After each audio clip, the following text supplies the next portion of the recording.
Res je, ja. Ja. Tako da dobrodošla. Hvala za vabilo in hvala vam, da ste tukaj. Ja, res. Lepo je biti tukaj. So se obe veselili. Ja. Bova začela kar odraščala si na Hrvaško, ampak na slovenski meji, zelo blizu, blizu Babnega Polja. Tako je. Pa Babno Polje je znano, da je najbolj mrzlo področje v Sloveniji, slovenska Sibirija, pravijo. Ja. A je tudi prva spol tudi to še na hrvaško stran sega? Mislim, ko sem bila majhna, je bilo tudi -20, čisto normalno. Tako da so se nam lasje zaledinile. Ja, Ni bilo pa -40, mislim, da Babno Polje ima -40 rekord. Sem prebrala -34. 40. Pisanje. Kako? Zapisanje je tajno. Ja. Tako je pa tudi to. Je pa Dušan tam nadzadnje rekel, ker sva tole primtala vprašanje, da je njegov oče, a ne iz unega konca. Ja, sem zloško knjige. Če da ste skoraj sosedali. Ja, evo. Lepo. Si pa živela na vasi, manjša vas, je rekla, da je bila, oziroma da je še vedno v stiku z naravo. Kako te je ta stik z naravo kaj zaznamoval?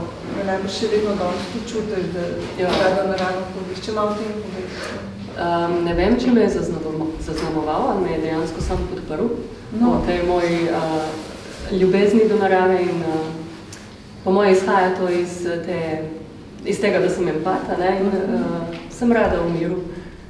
Rada imam tišino, ki jo najdemo, vsej veste. V naravi je malo drugače kot v betonu in prometu. Tako da to je bilo super. To je bilo res fajn. Tudi, recimo, medvedi pa to, nimam nekega strahu. Imam spoštovanja do živali, ker se mi zdi, da jih razumem, ker delujejo po instinktu in če razumeš instinkt, pač ga spoštuješ in se izogneš nesreči. Ni treba. Srečala ga medveda? Ja. Več? Mislim, enkrat smo pili kavo ob 4, to je bilo že zdaj, ko sem bila na faksu, mislim zdaj, 10 let nazaj. Smo pili kavo na terasi in 4 popoldne medved po cesti. Pač se zgodi. Pa smo pa gledali, se bojo gospe, ki so šle iz Maše umaknile, a se bo medved, pa je pa medved zabil. Nazaj v gosti. Pa se tudi gospe niso nič ustrašile? Pa ne. Mislim, ni zdaj tisto, da se čist nič ne zgodi v človeku, ampak ni bilo pa nikaj. Ne, je bil en samc in pač samica z medved, ki je malo druga štorija, ampak tole pa kar okej. Se rekla, da vam malo pogledali tudi tako malo manj prijetne plati otroštva, odnos z mamo si malo me omenjala, če bi kaj o tem povedala. Ja, lahko začnem s tem, da jaz zdaj zelo spoštujem in občudujem svojo mamo, ker jo razumem, ker jo vidim. Ampak, ko sem bila otrok, otroci pač ne vidijo čisto dobro, kaj se dogaja in zakaj. Sej poznate, da je otrok misli, da je center sveta, ne? In tako kot je center sveta za dobre stvari, je center sveta tudi za slabe. Torej vse, kar se dogaja zaradi njega. In moja mami je bila precej, oziroma je še zmeraj precej kolerik, kar pomeni, da je bilo veliko glasno izrečenih besed, ker načeloma niso imeli čisto nič veze z mano in s tem, kar sem delala, ampak sem bila pač preobčutljiva. To sem zelo veliko predslišala in pol sem začela zatirati ta aspekt sebe, kar je bilo dolgoročno slabo. Na kakšen način? Na kakšen način je bilo slabo? Ja. Na kakšen način je pol si prišla do tega zaključka? Kako ti je škodilo? Nasploh človek, ki zatira čustva, nima kaj dobrega pričakovati iz tega. Za občutljive ljudi, ne bi rekla, da sem preobčutljiva, ker ne vem, če to sploh obstaja, ne? Ampak za občutljive ljudi je tega še več in še bolj smo dovzetni do raznih, globje doživljamo, bolj intenzivno vse doživljamo. Ne? Tudi če se enemu poprečnemu zdi vse brez veze, je lahko za enega, ki je občutljiv, to precej naporno in veliko breme. In jaz sem to delala torej od otroštva do zgodnjih 20-ih. Zatirala v bistvu svojo osebnost, ne samo čustva. Nisem bila dovolj dobra, da jo pokažem. In pol je to se končalo v depresiji. Tako da ni bilo lušno. Ampak je bilo pa v redu, ker pol se človek zbudi enkrat. To je bilo obdobje, ko si študirala. Mogoče če gre samo malo nazaj, se pravi, s Hrvaške si prišla v Slovenijo na študij fizike in si rekla, da je bilo kar težko zaradi jezika, ker čeprav si odraščala na slovenski meji, nisi kaj dosti najbolj razumela slovensko. Ne, razumela sem vse, edin govoriti nisem znala, ne? Najhujše mi je bilo to, ker se nisem znala pohecati, ker da poveš hec, moraš že kar dobro znati jezika, ne? In potem sem tokrat neumna izpadla, da sem raj nehala se hecati za nekaj časa. To mi je bilo kar težko. Ja, ker zdaj bi sklede kar tole karto uporabila, ker sva ravno, ne? Da tvoja posebnost izžavljeva humor. Se pravi, da imaš veliko v sebi sicer. Ja, ampak ga malo, kako bi rekla, dolgo sem imela to prepričanje, da če se bom hecala, me ljudje tudi ne bojo jemali resno, če si karkoli resnega lotim. Tako da sem da zelo profesionalna zmeraj. Zdaj več nisem. Mislim, sem še zmeraj profesionalna, ampak nisem resna. Vsaj trudim se, no. Mislim, trudim se biti sproščena. Si pa rekla, da ti je študij fizike, da so bili zelo tako odprti ljudje in ti je širil nova obzorja, da si bila iz, tako pa smo rekli, mejhne vasi, tako da malo bolj zaprto okolje, pa si pa šla pa v Ljubljano in se ti nov svet odprl. Ja, in sem zelo hvaležna, da sem šla prav na fiziko, ker so, ne vem, če vsi znanstveniki bi si upala trditi, da ne, ampak recimo fiziki so res sproščeni. Fizikom, saj moja izkušnja je taka, da jim je vseeno, koliko si star, kaj izpol si, kako izgledaš. Mislim, res tako ful fajn je bilo. Ste si predstavljali, jaz sem mislila, da so fiziki kontra temu. Mislim, tako v smislu nesproščeni, pa resni, pa ne v glavi čisto, se pravi, sploh ne. Mislim, s temi, s katerimi sem jaz se družila, sej si izberimo nekak ljudi, ki so nam všeč, ampak nasploh tudi profesori so bili zelo sproščeni. Tako da imamo neke kar sodbe v glavi, ki so in tako večina sodbe je. Se je mogoče glih ta sproščenost čudna, ne? Mislim, ker fizike imajo večinoma za čudne. Tako imam jaz, tako glava fizike za čudne, imate. No, to pogled. Ampak, ja, ker imamo druge kriterije, po katerih sodimo ali pa precenimo ljudi, ne? Ni pomembno glih zdaj, kakšen avto voziš pa kako si oblečen, so druge kvalitete bolj pomembne. Hočeš reči, če si fizik drugače? Ja, tako, ja. Se pravi, že najbrž v osnovni srednji šoli te fizika privlačila, si bila dobro v tem. Meni je težka, tako sam kapo dol, da šla to študirati. To ful odvisno, kako ti jo predstavijo, ker fiziko, če razumeš, je zelo enostavna, zaradi tega, ker se ne rabiš veliko učiti, ker ne rabiš piflata, ne? Ja, če jo razumeš, Ja, mislim, saj neke energije gre v to, ampak veliko vlogo ima pa učitelj. Ko se pa pol za doktorat odločila, da si šla še naprej? Pol sem vmes naredila še likovno, ki me je zelo veselil ustvarjati. Likovno kaj, akademija? Likovno pedagogiko na pedagoški. Pol sem pa videla, da v bistvu se ne počutim dobro v umetnosti, da bi šla v to kariero, ker tam je bilo pa precej več nesproščenosti. Pa tu bi rekla, da čez bi rekla, da tam je pa sproščeno, a veš, ne? Ful več politike je bilo, tako, koga poznaš, kakšne veze imaš. Se pač nisem šla tega, tako da sem šla nazaj v znanost. In potem, ko sem dobila službo na Kemijskem inštitutu, je nekako logično bilo, da tudi naredim doktorat. In mi je bilo tudi super, no, spet iti na fiziko pogledati. Se ukvarjaš pa zeleno energijo, oziroma z baterijami. Z baterijami, ki niso litij-ionske, predvsem magnezij, no. Magnezij je zdaj en tak dober kandidat. In v bistvu si pred korono si rekla, da si veliko potovala službeno, pa si sodelovala s tujino. Tako da si kaj nekako, a bi lahko rekla, na tem področju ugibam, ena od glavnih zastopnic Slovenije? Prav specifično na tem, kar delam. To znanje, ki sem ga pridobila iz doktorata v Franciji. A v Franciji si doktorirala? Doktorirala sem tukaj, ampak sem veliko bila v Franciji. In oni so ena močna skupina teoretična je tam, ki se prav specifično z eno majhno določeno vejo tega ukvarja. Tako da ja, v Sloveniji mislim, da ni tega specifičnega znanja. Če gre zdaj nazaj k depresiji, ki si jo prej že omenila. Se pravi, to je bilo, depresijo si zapadla pred doktoratom, ko si še študirala fiziko? Ja, precej zgodaj na začetku, ko sem prišla. Ja. Kaj so bili pa vzvodi za to, da si šla tako na vzvod? Bilo res težko obdobje? Ja, po moje, mislim, po eni strani je Ljubljana mi odprla nova obzorja, ampak po drugi strani sem bila pa zelo sama, ne?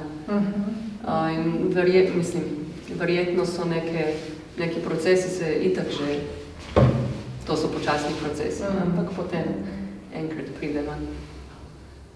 Ja. Si pa rekla, da si pol leta 2008, a ne, ko se je odprl ta šaolinski center, Šaolin center Slovenije, 2 meseca potem si ga odkrila tudi sama. Kako ti je prišel na pot? Ker te je nekako rešil ven iz tega primeža depresije. Ja, prej sem trenirala tai chi in mi ni ustrezal, ker mi je bil prepočasen. O tem lahko tudi pol malo povem svoje mnenje, kako človek, ki je v neki stiski mentalni, kako bi bilo najboljše, da se loti tega, ne? Ker iti v meditacijo ni najboljše. Ampak tudi tai chi je bil meni prepočasen, ni bil filter za nič, sem mogla že biti sproščena pa mirna, če sem hotela delati, kar pa nisem bila. Ne? Potem sem pa slišala, da obstaja nekaj, ker umreš skoraj, in sem rekla to. Potem sem še slišala, da je to Shaolin Kung Fu, ki sem si ga želela, odkar vem zase, ne trenirati. Ampak pač v vseh ni bilo možnosti. Kako si pa zvedla zanj, ko si bila še tam? Na tai chi je eno menil. Tako, by the way, da to je pa samomor tam. Nekaj takega. Tako da super je bilo. Glede točno to. Glede na to, da smo imela samomorilne misli, si reka, boš da probamo te vrste samomora. Res je, ja. Gleda lunga, ne. Ja. Se vem, da je slab joke tole zdaj. Ne, čisto na mesto, resnica. Ja. In potem si mi tudi povedala, da zato, ker je bilo tako trdo delo, da te je ven iz glave, ven iz misli potegnali in da so bile te misli tiste, ki so te ubijale, ne v resnici vsakodnevna situacija. Točno to.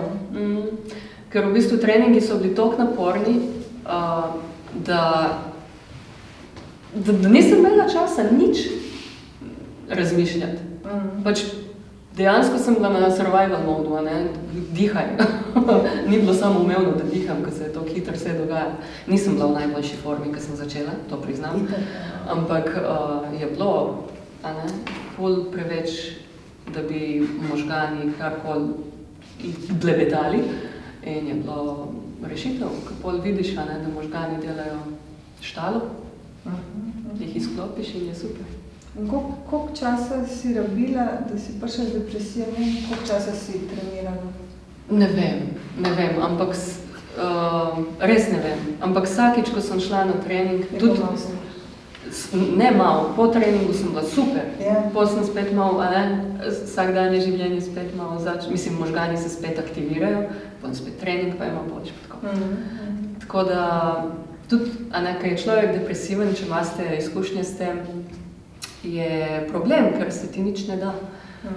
In sem vedela, da če ne grem na trening, bo še slabše. In sploh nisem želela iti, ampak sem vsakič šla, ko sem vedela, kaj mi to da. Tako da je bilo super. Povedala si mi, kaj v kitajščini pomeni Kung Fu, tako da če lahko še z njimi podeliš. Ja, prevod je trdo delo, torej Kung Fu, trdo delo. In Kung Fu je, mi govorimo o borilni veščini, ampak lahko imaš Kung Fu v štrikanju ali pa v kuhanju ali pa, katerakoli veščina, ki jo pridobiš s trdnim delom, je Kung Fu.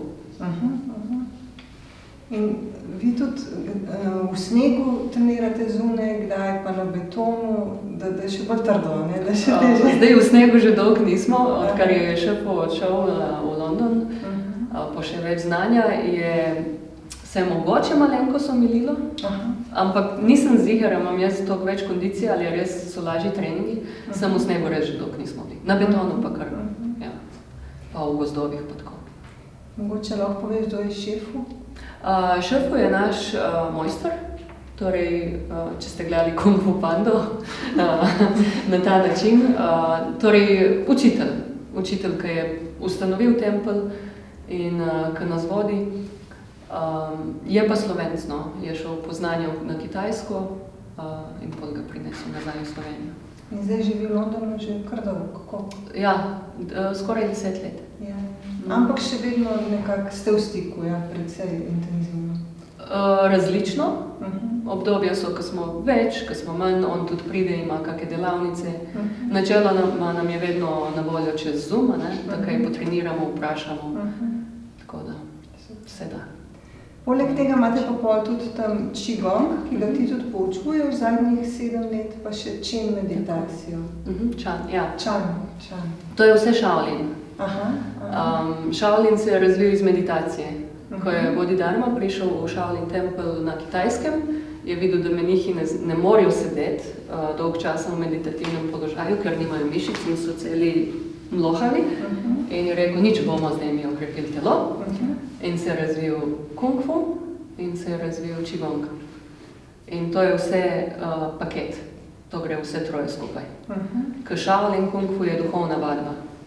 Lahko tudi premlatiš koga na cesti, ampak to definitivno ni smisel. To je nasprotno od smisla. In Qigong pomeni pa delo z energijo. Tako. Qi, energija, ja. Kakšna pa pol razlika? Se pravi, hitrejši je od Tai Chi, ker si rekla Tai Chi, da te je bil prepočasen? Ne, ni. Je še bolj zelo podobna. Qigong lahko izvajamo tudi še bolj statično, da dejansko v določenih položajih držimo, ne vem, pol minute, odvisno od stopnje učenca. Ampak takrat sem že imela nekaj Kung Fuja za sabo. Torej, Kung Fu je ali pa neka agresivna vadba do telesa, nam zelo lahko pomaga, da pridemo ven iz depresije, da utišamo možgane, potem, ko smo mirni od znotraj, potem gremo lahko na bolj subtilne, na Qigong in na koncu na meditacijo. Vsesti se v meditacijo in ne imeti težave sam za sabo je kar izziv. Ja. Ti jo zdaj učiš preko Zooma ali tudi v živo? V živo v sklopu Qigonga. Po Zoomu sem pa zaenkrat nehala, ker je bilo zelo malo zainteresiranih. Ja. Jaz sem se parkrat pridružila. Ja.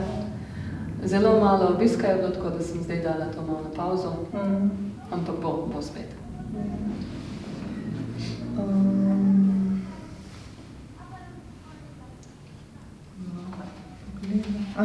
Ta filmček na Facebooku si posnela, ker si me opozorila o depresiji. Pa se mi je dotaknilo, ker si rekla, ustrajajte, ker zmorete in ker je vredno. Se pravi, tisti ljudje, ki razmišljajo o tem, da bi, če so v težki situaciji, da bi si vzel življenje, si jih probala spodbujati. Mogoče še par besed o tem. Ja, z besedami... So taki časi, ko je še več samomorov. Ja. Prej, v zadnjih letih. Ja. Jaz mislim, da besede ne pomagajo. Meni tudi ne bi pomagali neki nasveti. Ampak pač sam to zmoreš in splača se, ne? In namest besede, to, kar je meni najbolj pomembno v tistem videu, pet pod mrzo tuš, res. A veš, ker... načine, ki ti pomagajo, da te... Ja, ampak to niso načini petih psihoterapeutov. Mislim, lahko, čeprav poznam ogromno ljudi, ki so šli pogovarjati se o svojih težavah in pogovor ne pomaga, ker si še smer tukaj, ker ni povezave. Ja, in ne dela, ne? Tlele se spet neki kotali in analizira in interpretira in procesira in brez veze. Pač pet ven iz glave in najlažje je, da greš pod mrzlo tuš. Ali pa na Kung Fu trening pride, ali pa pejte teč po stopnicah, sprint na polno. Nekaj, ki ti res prideš nazaj v telo. Ob tem se zdaj spomnim, sicer malo preskakujem, ker to je bilo pol kasneje po časovnici tvojega življenja, ampak ta embodiment therapy, se pravi utelešena terapija. Coaching, ja. Pa si napisala, klene, sem si utelešen coaching, embodiment, utelešenje, kje čutite občutke, kje čutite čustva, v glavi, a ne, bodite pozorni, v telesu, se pravi, moramo gledati, kje je to shranjeno. Kje se čustvene blokade lahko sprostijo? Kje se lahko razrešijo težke izkušnje? V glavi? A ne. Vrnimo se domov, vrnimo se v telo. Pa me zanima, na kakšen način ljudi spodbujaš, da grejo v telo? Recimo, če pride na tvoj coaching, utelešeni coaching, ne na kung fu, kako stik s telesom? Zelo odvisno je, kje je človek že, ker lahko da ima odličen stik s telesom. Najprej bom povedala razliko med terapijo pa coachingom, ki se mi na tem mestu zdi pomembno. Torej, terapija dela na preteklosti, na razreševanju nekih preteklih težkih izkušenj, coaching dela na doseganju ciljev, ki jih imamo v prihodnosti. Torej, doseganje nekih kompetenc, nekih sposobnosti, ki si jih želimo. In zdaj, če pride do mene oseba, ki ima dober stik s telesom, ki se zelo dobro zaveda telesa, potem coaching je enostaven, ko gremo v določen položaj, ko to kompetenco, ki si jo oseba želi, podpira in delamo v tistem položaju, dokler se oseba ne počuti res samo zavestno in domače. Da torej utelesi tisto kompetenco, tisto sposobnost. To je to. Če pa oseba nima stika s telesom, kar nažalost veliko ljudi nima, pol pa utelešeni coaching moramo izvajati, se ne more niti začeti na tak način, ampak moramo najprej priti v stik s telesom. In tukaj zadnji so lahko travme, ker ponavadi se od telesa odklopimo zaradi tega, ker so čustva, ki jih telo zadržuje in si jih, iz otroštva tipično, jih ne zmoremo sprocesirati in se odrežemo. Tukaj smo živi, ostalo Mark Walsh, pač učitelj embodimenta, pravi temu taksi za možgane. Ni to sam taksi za možgane, ampak veliko ljudi živi na ta način. In takrat je treba najprej priti v stik s telesom. In to so lahko enostavne vaje, kot začuti svoj dih čez nosnice. Ko vdihneš, začutiš, da je, lahko probate, da je zrak malenkost bolj hladen, kot ko izdihnete. Take malenkosti. Pokažeš mu vajo za postavljanje meja. A boš demonstrirala? Ne, ti ne. Ja, okej, ampak je bolj zabavno, če imam nekoga. Torej, imamo osebo, ki si želi postaviti meje, ker jih ne zna. Lahko še ostali probajo. Ja, vabljeni, da se delite. Kdor želi, seveda. In se postaviš v kumbu, roka. A je pomembno, kjer rogaš? Ne, ni tako pomembno. In recimo, zdaj, če pogledamo Matejo. Čakaj, drugo, tako, kontra. To pa mislim, da je, to je v redu, ja. Tole imaš na boku, tako. In zdaj lahko gledamo, a je ona res postavila mejo, ali si jo sam želi, pa ne misli resno. Prsti skupaj, prej so bili tako, veš, nekaj. Ja, še malo, začutiš razliko, če imaš tle? Ja. Čutiš več, kad tlele me še vedno spustiš not? Ja, res je. Pol pa še to, dotaknila se ti bom dlani in dala rahel pritisk. Aha, a vidiš? Agresija. Če ne če postaviš mejo, si lahko agresivna v tem. Ker me porivaš me. Se pravi, ni dobro, da porivim? Meja je super, če je postavljena trdno, ampak ne tako, da se umikaš pa opravičuješ, oprosti, ampak, in ne tako, da če ne bo pa ne vem kaj. Torej, ti si skala. Si skala in držiš. Pa nehaš se smejati. ker me jo postavljaš resno. Ja. A čutiš razliko? Zdaj mogoče vi ostali niste sploh dojeli, kaj se dogaja, ampak a bi povedala svojo izkušnjo zdaj? Kaj si ti začutila? Ja, kot prvo sem vesela, da sem lahko demonstrirala, da imam res zdaj to utelešeno izkušnjo, da ni bilo samo, da se pogovarjala o tem, tako da se mi zdi, ko bo naslednjič priložnost, da moram postaviti mejo, da jo bom lažje postavila, ravno zato, ker sem jo izkusila. To je bilo res razlika, ko sem dala malo bolj noter roko, kot si rekla, da nisem spuščala v svoj prostor, pa ko si rekla, da se ne smem smejati, sem v določenem trenutku res začutila stik samo, da ni bilo več, to je folk, pa me gleda, ampak samo tako, samo medije so bile in v bistvu jaz v svoji energiji. Si bila v stebru in je bilo? Ja. Zdaj to je bilo zelo na hiter in drugače bi bilo ful poglobljeno, pa svetovala bi ti, da to delaš vsak dan in da greš, tako 1 minuto si vzameš in greš res v ta občutek, ne, pika, ne klicaj, ne oprosti, a veš, ne, pika, brez razlag. Se mi zdi, postavljanje meja je taka tema, ki je aktualna za večino ljudi, mislim, da imamo kar težave s tem. Ja, tudi jaz se še učim. Čak, pa takrat na Golovci si mi še eno drugo stvar povedala, postavljanje meja, to pa še ena vaja je bila, se spomniš najbrž ne? Ma te vaje je ogromno, tako da ne vem, o čem smo govorili. Ampak če lahko jih povabimo v eno vajo, ko jo lahko sami naredijo. A se boste ostali? Se mi zdi fajn dobiti izkušnjo, res je. Čistko, ne, če greš se pokrčiš tako, tlele prsni koš stisneš, pa dihajte čim bolj plitvo, pa čim hitreje. Dol gledaš, odla gledaš. Ok, in iz te poze se zravnaš, ramena zasukaš in gledaš tako pokončno. Lahko greš v razkorak in postaviš roke na boke. In globoko vdihneš. A čutite razliko? Lahko greste še enkrat, da začutite v to.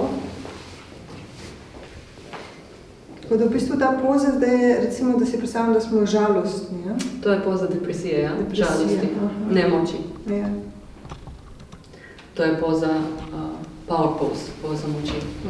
Tako. Brado gor in greš v svet.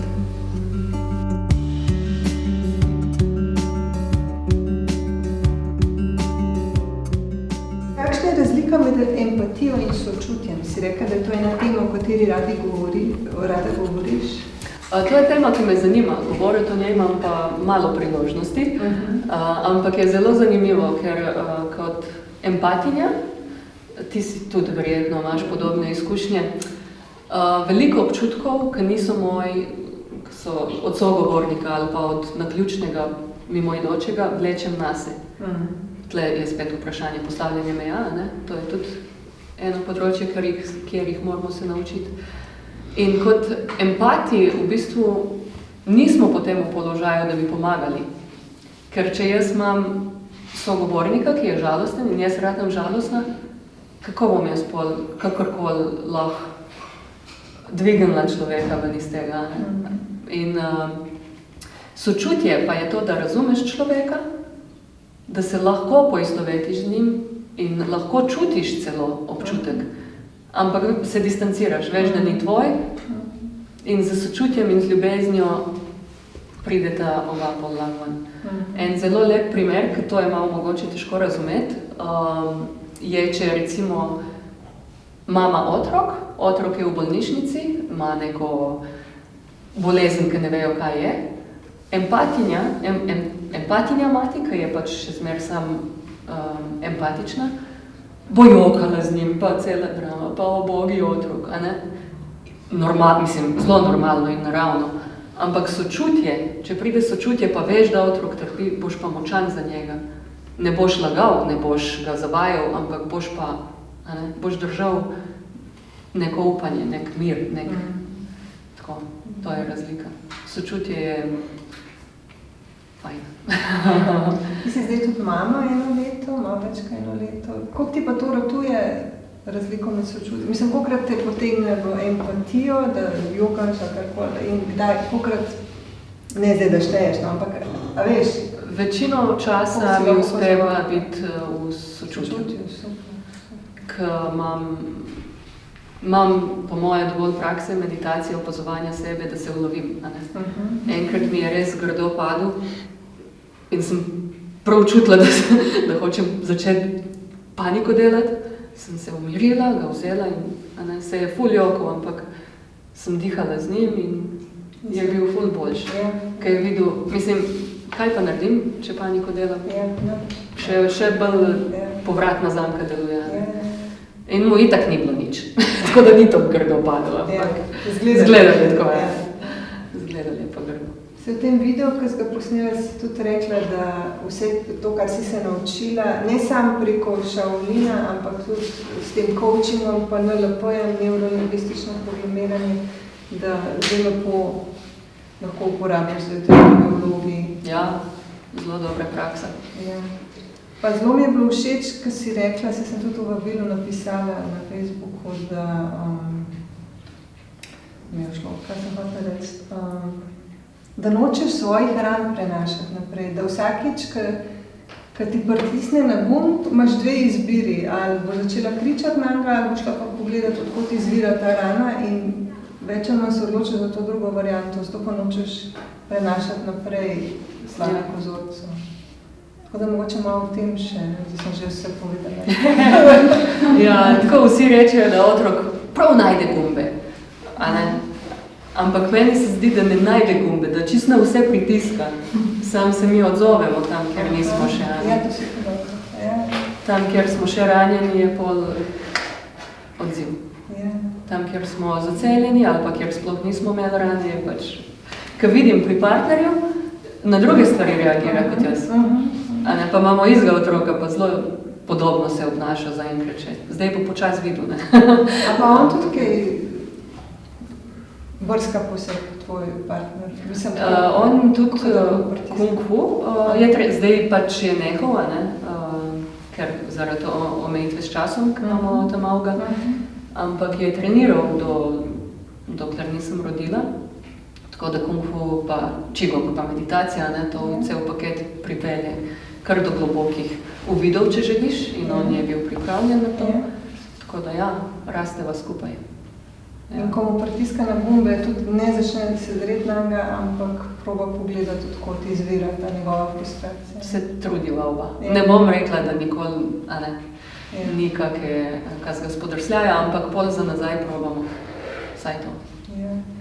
Ker Timotej, to je sin, so rekli, vzgojiteljice, ne, v vrtcu, koliko zaupa v svet, ne, je pogumen, koliko se upa iti in to kaže na to, da se varno počuti doma, kar se mi zdi izjemen dosežek. Ja. V takem okolju raste.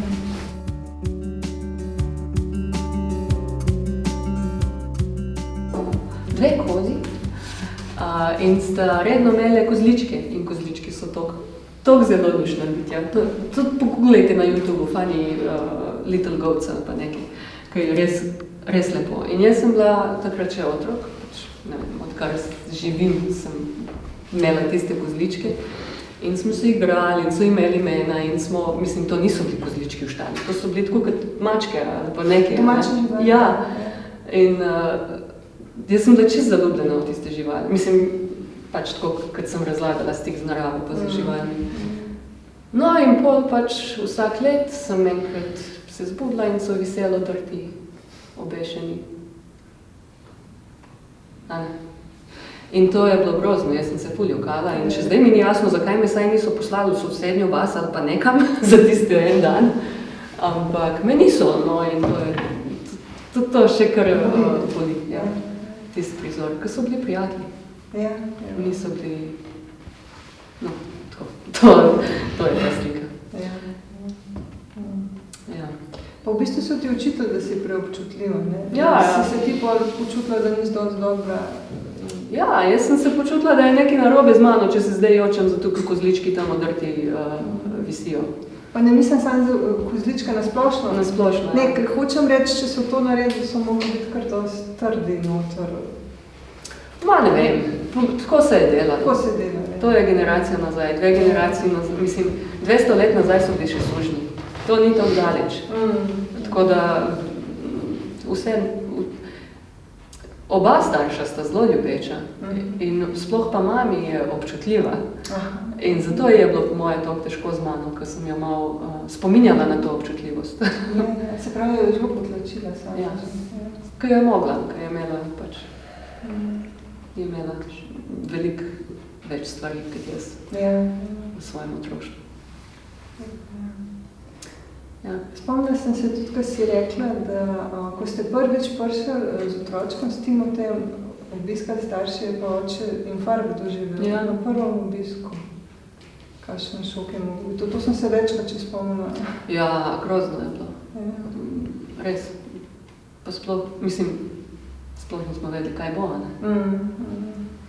Ampak potem je pa čisto spremenil življenjski stil in je v bistvu v boljši formi kot prej. Ja, leho, kadit, zdravo je. Tako da, zdaj smo v bistvu malo skoraj veseli. Tako kot je, mislim, malo se hecam, ampak je obrnil na pozitivno. Ja. Imel novo priložnost in jo je izkoristil. Od mojega moža dedek je infarkt doživel pa umrl, ko je izvedel, da je njegova hčerka, se pravi, odhaja mama, da je noseča. Sta plesala. Mislim, ko mama je podobna, reč, prvi otrok, prvi vnuka, ne, podobna zgodba. Plesala sta in hči pa oče, pa mu je med plesom povedala, da je noseča in pol po tistom je infarkt doživel in umrl. Mislim, tako čisto krvno.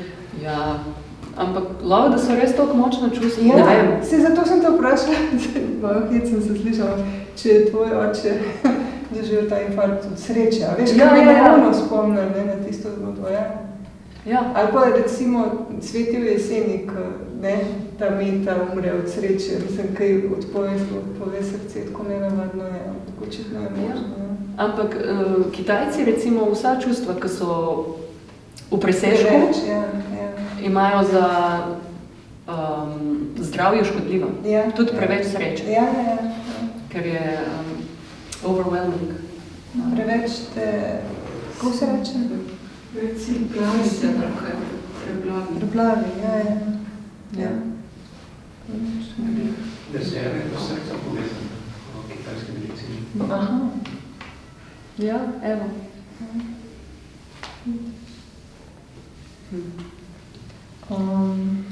A ja, pa rekla si, da na Kitajskem začnejo otroci že kot, mislim, da se začnejo že kot otroci vaditi kung fu, mi pa pol pridemo na trening že, mislim, kot odrasli večinoma in iz enih srečnih položajev, tako da če odraščaš s tem gibanjem je nekaj čez drugega kakor. Ja, za telo sigurno. Mislim, ne moramo imeti identične treninge, kot oni tam, ne. Je treba postopoma graditi. Ja. In opozarjati pa, kje je gre lahko narobe. Ja. Vedva sta hotela iti maja 2020 v Wuhan. Ja. Preden smo vedeli, kaj se bo tam dogajalo. Mislim, sta imela že karto, da ta šla tudi na trening. Robi tudi, no. Robi je bil prijatelj, ki bi šel zraven. Aha. Na poroko v prvi vrsti, ampak pa ste hoteli trenirati? Ma ne, cel paket je bil.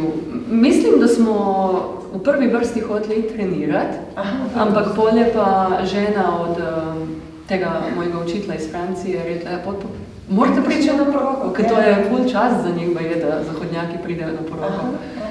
In ja, smo bili vse že zmenjeni. Je odpadel. Si pa rekla, da namesto tega je pa sinček Timotej prišel, se je zgodil pol v tistem obdobju. Je bil načrtovan, ampak je pol. Prioritete so se potem spremenile in smo dobili učitla v drugi podobi. In takrat, ko si zanosila, oziroma si imela sanje, mogoče te sanje sam povej, ko so bile take močne. Ja, močne, ampak zelo tisti, ki niste občutljivi, ne boste razumeli.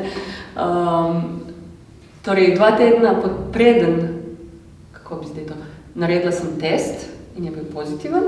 2 tedna pred tem sem pa sanjala, da se je tako vesolje odprlo in se zlilo vame. In je bilo lepo.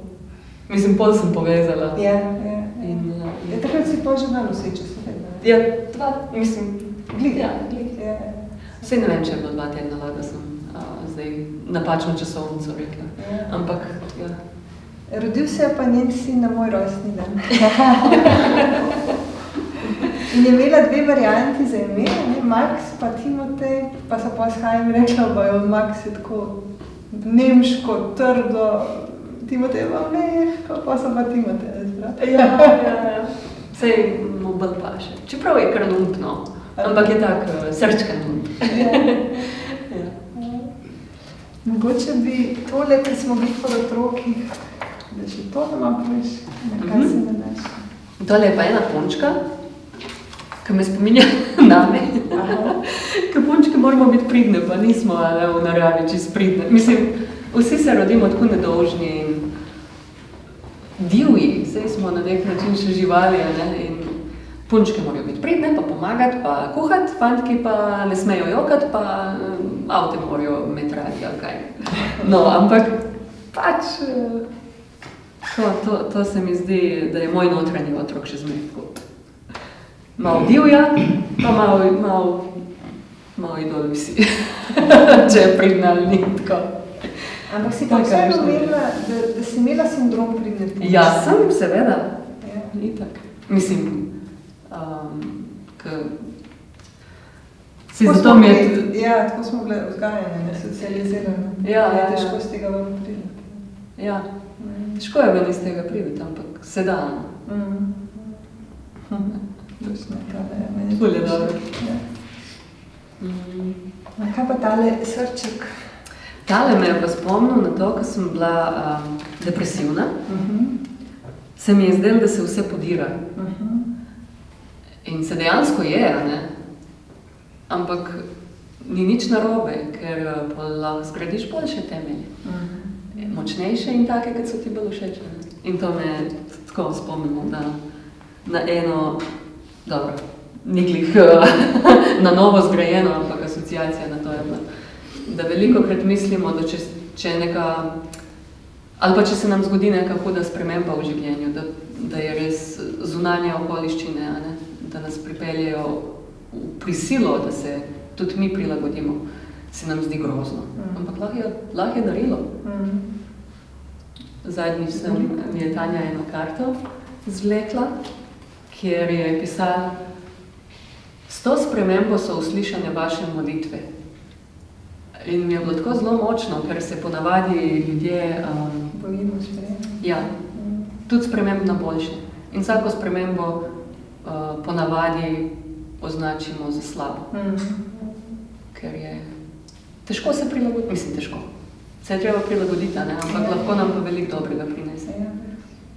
Prej si odprla tole knjigo, pa je bilo, kako že, da moraš z otrokom, ko je ni bil otrok, se enakovredno pogovarjati, pa si rekla, da je to tudi pri Timoteju tako. Ja, se mi zdi, da kar zna preceniti, kdaj ga hočemo malo, ne? Takole, kot otroka, kdaj pa resno misliva in... Ga enakovredno pogovarjati. Ja. Ko sem glih rekla, naša generacija, mi smo še vedno starše pa odrasle ful kot neki večje malo. Te novi otroci pa res hočejo, jaz sem tako kot ti, ne? Nisem manj, nisem butast, resno ime je. Ja, saj to ne pomeni, da jim se pustiš, ne? Ja, sigurno. Ampak jih pa na drugačen način mogoče spoštuješ pa vodiš. Prej, ko si rekla, sta dobila učitelja drugačnega, kot bi ga tam na Kitajskem. Kaj recimo kaj te kaj uči? To, da ni nič hudega, če se plani podrejo, ker jaz sem imela življenje, ker je vsaka minuta bila izkoriščena. To, da sem sedela in nič delala, je bil greh skoraj v moji glavi. No, tudi to se je spremenilo, ker sem ogromno časa presedela z njim v naročju in nisem čist nič delala, ker ni bilo možno, mislim, veliko krat ni bilo možno. Čeprav to ni nič delanje, da si otrokom pomagaš, ne? Ni, ampak hkrati pa je, ker ne morem pomiti posodo, kaj je tam pa, a veš, ta prepričanja, no, so se mi zelo podrla.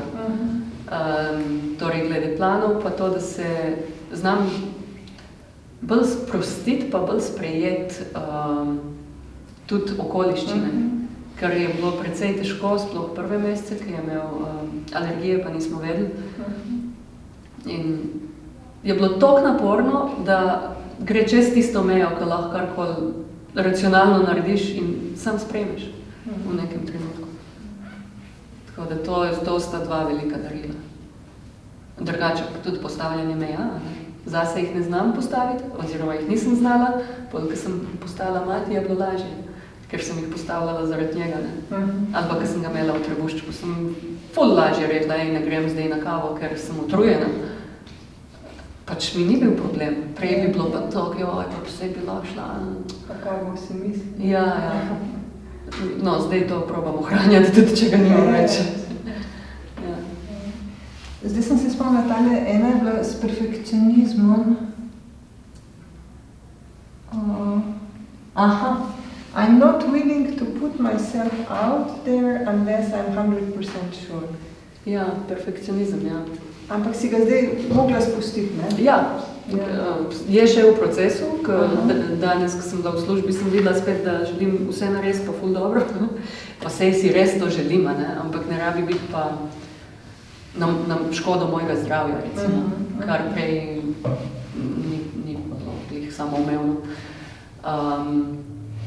Ja, ta perfekcionizem po moje tudi izhaja iz želje po zunanji potrditvi v bistvu, ne? Ker enkrat, ko sebe sprejmemo in se imamo radi, lahko si dovolimo, da nismo perfektni, ker ne moramo biti. In je ful veliko breme, ne? Če si želiš vse narediti perfektno. Seveda so področja v življenju, kjer se maksimalno potrudiš in res daš čist vsak atom moči od sebe. Pol so pa področja, ki niso tako pomembna. Ne vem, likanje, tako. Spomnila sem se tudi, ko si rekel, da zdaj nisi več perfekcionistična zaradi otroka, ampak zdaj je ena čisto druga tema, ko si plavala z morskimi psi, pa si rekel, zdaj tudi ne bi šlo več valjda zaradi otroka plava z morskimi psi. A veš, da sem pol razmišljala o tej izjavi? Mogoče bi imel več razmišljala, sem po mojem še zmeraj šla, ker jim še zmeraj zaupam. Daj povej to izkušnjo, ko se mi zdi taka. Ko sem rekla, pa se to so bili pol kakšni morski psi, ko niso nevarni. Pa je rekla, ne, oni to pravi so, da sem se jih prej, sem dal hrano. Tako da, ja, me zanima, zakaj si šla, a si hotela kaj dokazati, ne vem, da si pogumna, ali kaj je tisto? Ne, ker meni sploh pogum, nisem rabila poguma za iti tja. Preprosto si jim zaupala, da ti so izkušnjo, tako kot greš, ne vem, na Ljubljanski grad na kavo, ne vem. Kako bi pa šlo plavati z morskimi psi, s takimi, ki te lahko pojejo? Pa sej te ne more, lahko te grizneš. Ja, no, ampak rekla si, da so vam dali navodila in če si jih ne bi držala, bi te pa lahko griznila. Ja, to je res. Tako da smo mogla sebi zaupati, da točno tako moraš delati, kot so ti rekla. Tudi to. Da ne smeš neki ful... Ne smeš... Migati, da moraš biti bolj parmer in ti si pa malo migala, ko si se, ne, mogla odriniti, ko si noc skočila in je bilo že, ne vem, jaz nič ne bi upala. Ja. Si kar pogumna punca, ja. Ja, no, vsak ima svoje. Ja, ampak najbrž niso neki ful ljudi ranili te, drugač bi nekaj s takim turizmom. Ne. In ful je bilo zanimivo, ko sta bile dve šoli, ne, za potapljanje. In ta druga, mi smo pač skočili ven iz čolna med morske pse. Ta drugi so bili pa v kletkah, pa ne vem kaj. In ta drugi so to šolo, kjer smo bili mi, ful obsojali, da se igrajo s človeškimi življenji. In so rekli, ne, pač to pa to narediš in zagotoviš varnost. In so jih oni so še naprej grezali. Potem so šli pa vsi inštruktori z ribami v usti skočiti not med morske pse. In nič ni bilo. Nič ni bilo. Zato, ko se jih prej ful nahranila. Zato, ko se znajo obnašati. Ker je spet to spoštovanje, ne? Tudi medvedka z mladički te bo raztrgala, če prideš med njo pa mladička, pa pač ne narediš tega, ne? Pa zdaj so mladički zunit, tako da ne hoditi v gozdove, sploh ne z psi. No, hodite v gozdove, sem imeti zvončki. Psi so problema, ne? In pač zakaj se ne bi pol tega držal, če veš, da je verjetnost? Sej konc koncov je to njihov dom. Jaz se mi zdi vsem, dobro, to so zdaj moji strahovi. Eno je, da greš v gost, pa srečaš medveda, pa ne greš načrtno, a veš, da boš vedel, da res srečo, druga je to skočati med morske pse. Mislim, sam hočem reči kapo dolno, tako zelo pogosto. Ti bi tudi šla. Ne vem, če bi. Sem delala marsikaj norega, ampak to ne vem, če bi. Ampak mogoče bi. Po moje bi.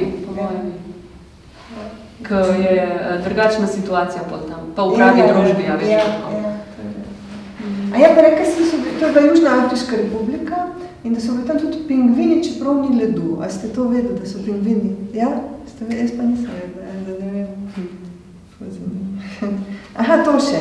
Kako združiti, da si hkrati bojevnica in da izkušaš mir v sebi? To je isto. Aha. To je bojevništvo. Ker v bistvu si rekla, ja, včasih bojevniki, če niso bili mirni, so jih ubili, ne? Mislim, samuraj, a ne? Samuraj, ki je šel ven iz svojega stebra, iz svojega notranjega miru, ga je v borbi nekdo ubol, ker ni bil več prisoten.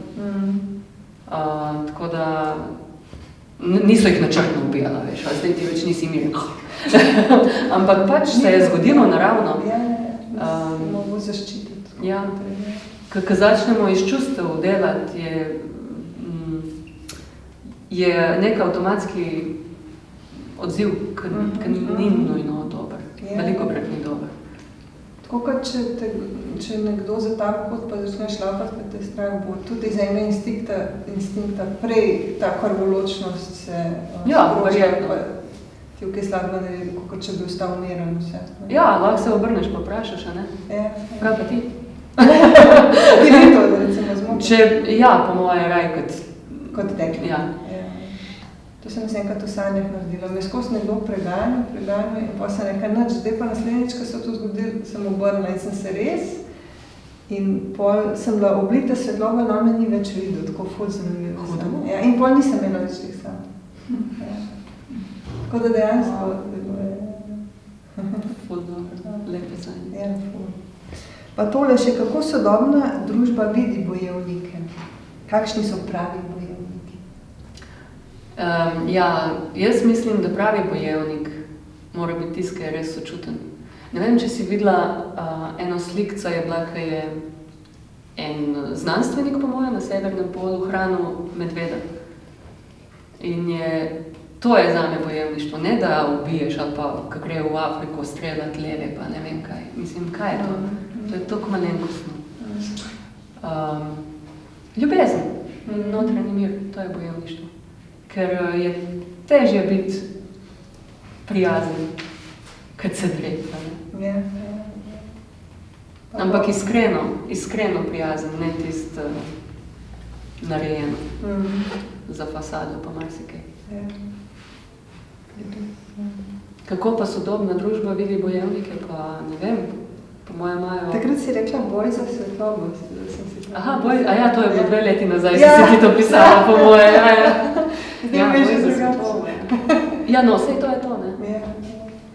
Ker je še korona, mislim,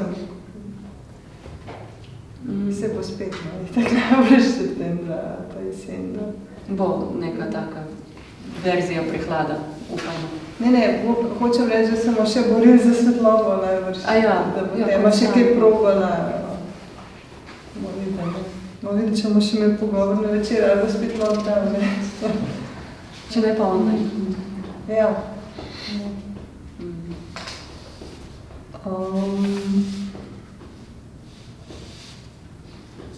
Kaj pa ta tvoj moto, ko sem ga tudi v vabilu napisala? Manj razmišljaj, več dihaj.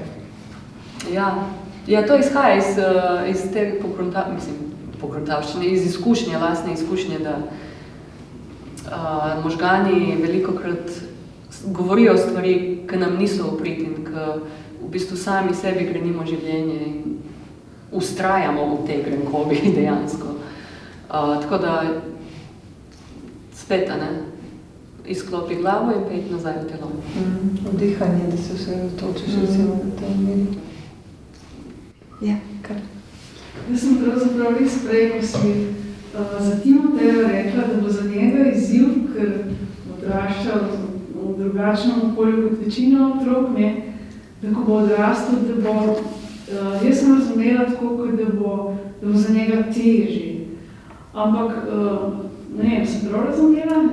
Ali sem narobe razumela, ker mi to ne gre skrbno.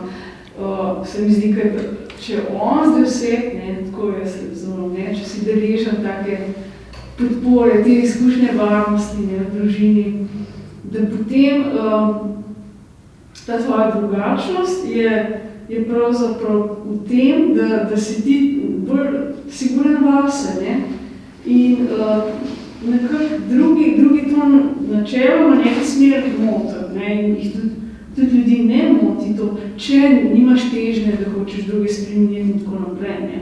Ampak tako kot otrok, se mi zdi si pa tako si predstavljam, so redki taki otroci, ampak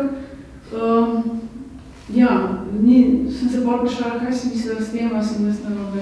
Ne, prav ste razumeli. Ne vem, to so po neke moje skrbi, da če ne bo po kalupu. Ja, se mi zdi ravno obratno, to ga bo okrepil in bo notranje močan in ne bo mi ravno težav šel na drug način skozi življenje, kar ne pomeni, da ne bo imel nobenih težav seveda, ampak bo pač, Jaz se mislim, da imate prav, ampak malo me more kaj skrbeti. Ampak hvala za to, hvala.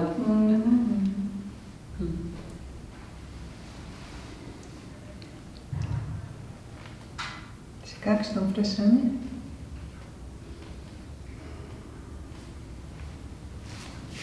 Ali pa komentar?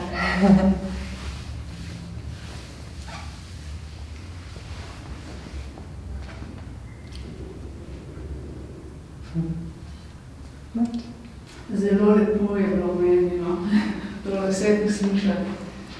Hvala.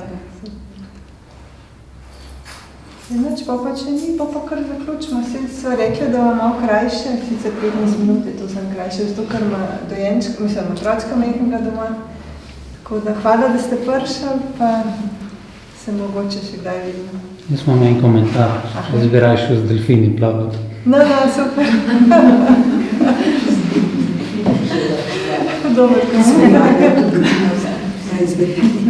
Ja, verjetno res. Še veliki. Ja. Oni pa res tako leto. Sesalci. Še naprej lep večer, pa če imate pa še kako vprašanje, pa še lahko pridete do Anje, če vam je bilo neprijetno se izpostaviti takole pred ostalimi. Pridela na kavo, nekaj bo pršala, kaj. Zdaj si me malo z drugega, v drugi vlogi.